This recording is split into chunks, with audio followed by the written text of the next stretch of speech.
Hey guys, what's going on? It's Drew here, and I'm bringing you a commentary that I haven't done in forever. I wish I could do more commentaries, but my mic broke a while ago, and I finally got a new mic that I can work on, so I plan on doing more and more commentaries now, and I'm just going to get right into it. So, plan on starting up this series. If you guys looked on my channel, maybe you saw this video that I posted of me playing high-level zombies, around 50 plus, and I plan on doing this a bunch of videos, tips and tricks on how you can be successful at the new map Ascension on solo. You know, I've seen a few tutorials that I've kind of looked through and see how they do it, and it's pretty similar to mine, but I'm just going to put my 2 cents in there and help you out. So, getting right into it, this is me. What you want to do for Ascension is, basically when you're in this first room, when you're in the centrifuge, your goal is to get as many points as you possibly can. That is your goal. So you see me here, of course, on round 1. To get the most points possible, you shoot the zombies 5 times, and then you knife them. That'll give you, I think, somewhere around like 180 points per kill if you do it correctly. Plus you get rebuild points. So basically you want to build up these points, so you have enough to go upstairs by round 3. And you notice that I'm not buying quick revive, and that's because, for example, if I go down on round 8 or round 10 and I have quick revive on and I get myself revived or whatever, I'm usually just gonna restart, because it's kinda like a waste of time. I wanna have the ability to have all 3 of my revives when the going gets tough. And you can buy an M16 if you like. The M14, sorry. The M14 isn't really necessary for rounds 1 and 2. If you want to wait and hold off in case you get a max ammo, you don't really need an M14, but I just buy it. See, I just got a max ammo right there.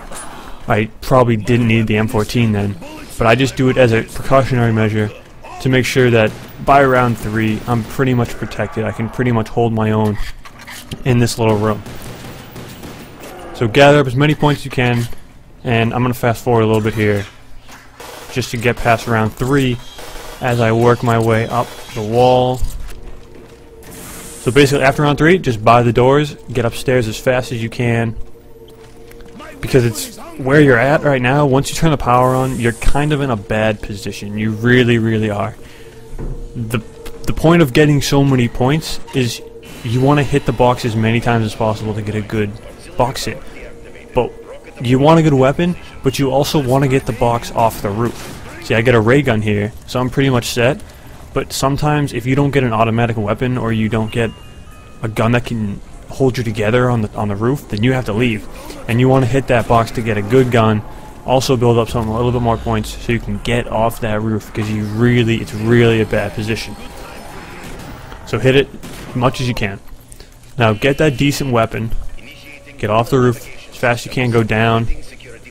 I'm just gonna hold it out here, because I got a ray gun. If you get a ray gun, if you get an HK, if you get even like CZ75s, something just better than your original pistol or better than the M14 is gonna keep you alive up here.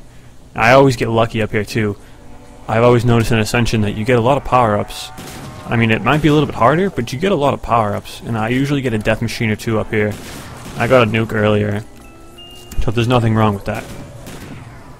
So just a little bit about Ascension before we continue.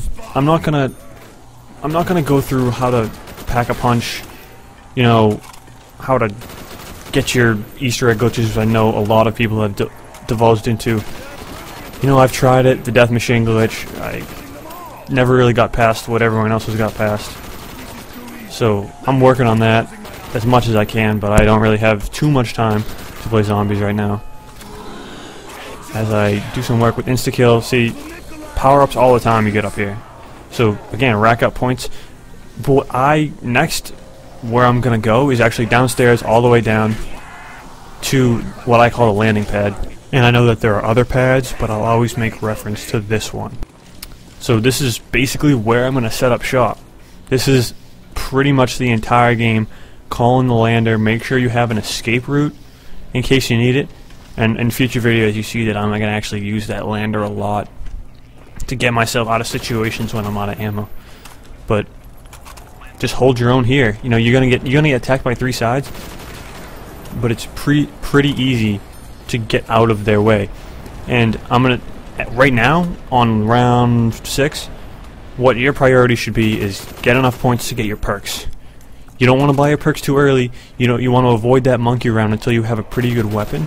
So I'd recommend, I mean, ray gun obviously is the best gun for a monkey round, but if you can get an HK or even a shotgun, it's going to help you a little bit on that monkey round. So try to hit the box, get a good gun before you buy a perk. And that first perk that you should buy is Juggernaut. After Juggernaut, after you feel like you have a solidified place that you know what to do, that you have everything set up, then you can buy Quick Revive. Because, I mean, if you buy Juggernaut and Sleight of Hand and you get a ray gun and you decide not to buy Quick Revive and you go down, you're going to be a little bit mad. You're going to be a little bit angry. So buy Quick Revive when you think you're all set to go. And I'm going to have a death machine right here.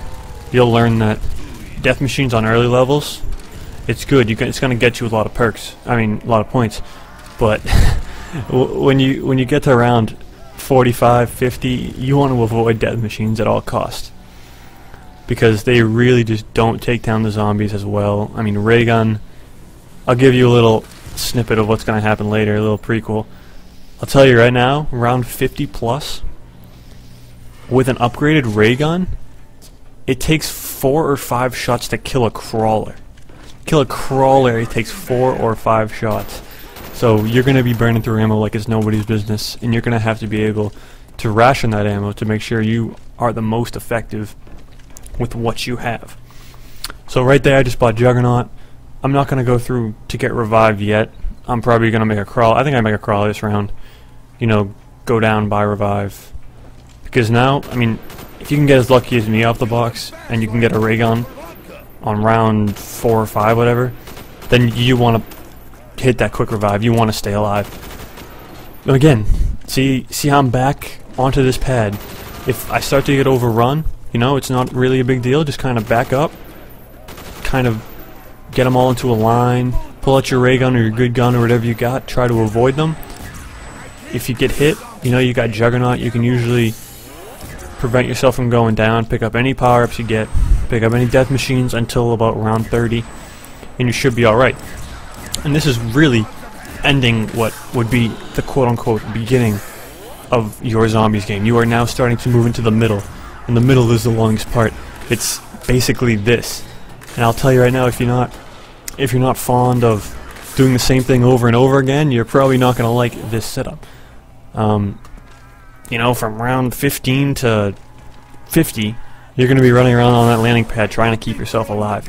And yeah, you got a little bit of intermission in between rounds to go maybe get Pack-a-Punch, but you really only need Pack-a-Punch once as long as you get, you know, an upgraded ray gun and an upgraded Zeus cannon. Excuse me. And 1 second here. Phone's ringing. But yeah, hold on the pad best as you can without getting yourself killed, getting yourself cornered.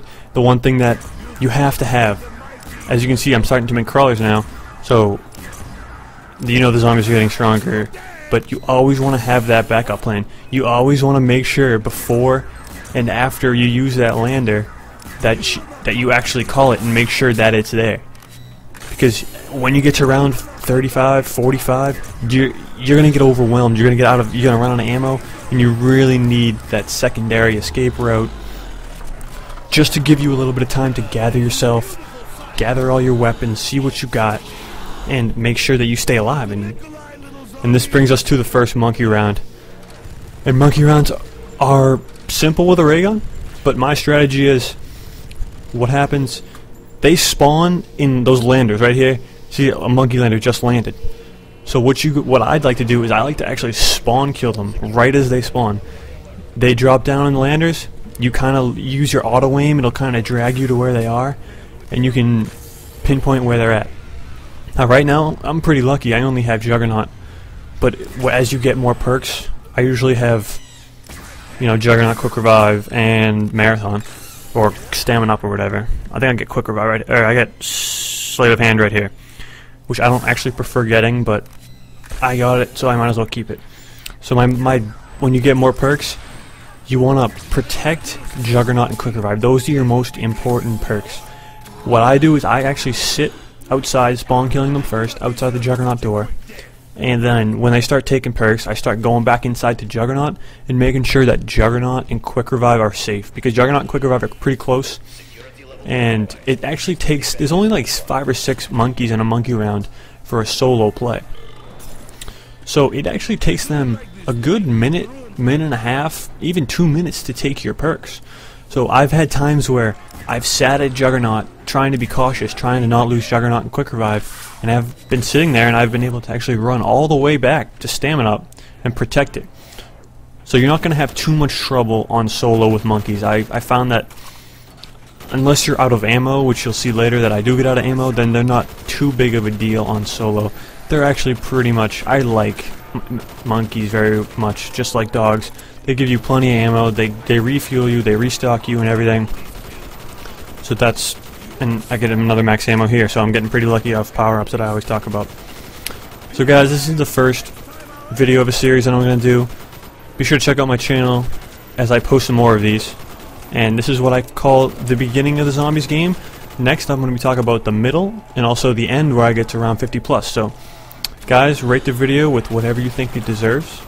Tell me why in the comments. If you have any questions, suggestions, or anything like that, also post them below. So until next time guys, I hope you've had fun watching my first commentary in a while. This has been Drew, and I'll see you later.